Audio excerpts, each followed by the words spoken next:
All because his first love, Luna Harper, needed test subjects for her drug research. Bertrand sent me to a mental hospital when I was pregnant just so I could serve as an experiment subject for her. I was electroshocked until I drooled and convulsed, but he simply covered his first love's eyes in disgust, saying, "What filth. Don't look." Thanks to the results of this experiment, Luna received a nomination for an award, and he lit up the entire city with fireworks to celebrate her success.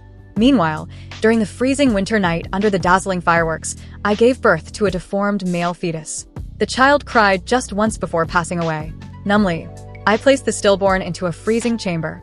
7 days later, at the awards ceremony for Luna, it would appear in Jake's hands as a gift. I begged the nurse with red-rimmed eyes to help me. The nurse, herself a mother, hesitated as she saw me clutching the lifeless fetus and crying my heart out, but she eventually agreed. She was about to leave while holding the freezer box when she bumped into Bertrand. The stench from the freezer box made Jake cover his nose. He frowned and lowered his hand only after the nurse's figure faded into the distance. However, nothing seemed to dampen Jake's good mood at that moment. He was like a general returning triumphantly from battle. His voice was cheerful, and it almost seemed like he was talking to himself. Luna's experiment was a great success. Her dream has finally been realized.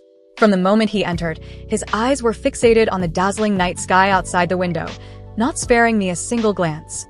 When he noticed my prolonged silence, he gave me a calm, appraising look and furrowed his brows.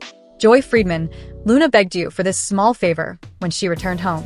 Since you've been idle after getting pregnant, why not come here, make some friends, and help her out? There's no need to look so glum, is there? Let me think." The old man who barged into my room to harass me.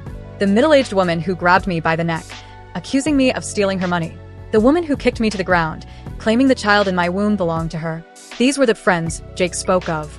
Luna Harper fed me handfuls of drugs, and the child I gave birth to turned out to be deformed. The doctor who delivered the baby said that if I had come for prenatal checkups earlier, this might not have happened, but how could I expect such freedom when I didn't even have control over my own life? Seeing me, with my eyes reddened and head bowed, Jake leaned in, about to question me. Joy. Nevertheless, he had barely uttered my name when his attention shifted to his lit-up phone. Moonlight streamed through the window, illuminating his face with an expression of pure happiness. In the 20-odd minutes he spent in the room, he didn't even notice my now flat stomach. Exhausted after giving birth, I was about to fall asleep when Luna's junior delivered my medication for the day. Thinking of the deformed baby I had given birth to, I angrily threw the medicine to the ground. Startled, the man by the window strode to my bedside in a few steps and unhesitatingly shoved the pills into my mouth. His cold voice poured into my ears. "This is part of Luna's experiment. If you don't take it, how is she supposed to write her report?"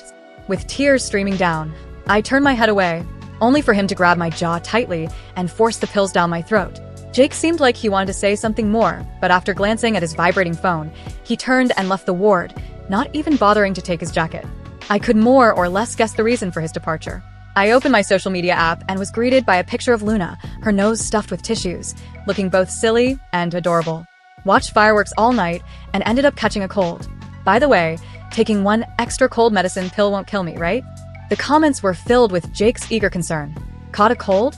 Why didn't you say so earlier? You're such a little scatterbrain. You need a checkup at the hospital to be sure. Wait for me.